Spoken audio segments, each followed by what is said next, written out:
আল্লাহ তাআলা রব্বুল আলামিন সূরা বাকারার ৪৫ নম্বর আয়াতে বলেন, আল্লাহ তাআলা বলেন, ওয়াস্তাঈনু বিস-সাবরি ওয়াস-সালাহ ওয়া ইন্নাহা লাকাবীরাতুন ইল্লা আলাল খাশিঈন।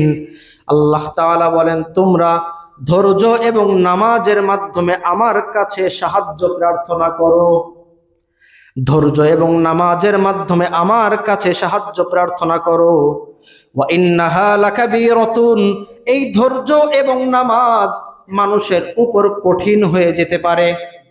দেখবেন নামাজ প্রথমে আদায় করা শুরু করবেন, শয়তান বিভিন্ন ওয়াসওয়াসা দিবে। নামাজের সময় অনেক বড় বড় কাজ শয়তান আমার আপনার সামনে উপস্থিত করে দিবে। যখন লাগাতার আপনি নামাজ আদায় করবেন, তখন দেখবেন কোনো কাজ আমার সামনে আর দাঁড়াইতে পারবে না। সমস্ত কাজের উপরে আমি নামাজকে প্রাধান্য দেওয়া শুরু করব। আল্লাহ তাআলা বলেন, ওয়া ইন্নাহা লাকাবীরাতুন, এই নামাজ এবং ধৈর্য ধারণ করা এইটা বান্দার উপর অনেক বড় কঠিন হতে পারে। ইল্লা আলাল খাশিঈন, আল্লাহ তাআলা বলেন, তবে যেই সমস্ত বান্দা মনোযোগের সাথে নামাজ আদায় করে, ওই সমস্ত বান্দার উপর নামাজ এবং ধৈর্য কঠিন হবে না। এই জন্য নামাজকে মনোযোগের সাথে আদায় করতে হবে।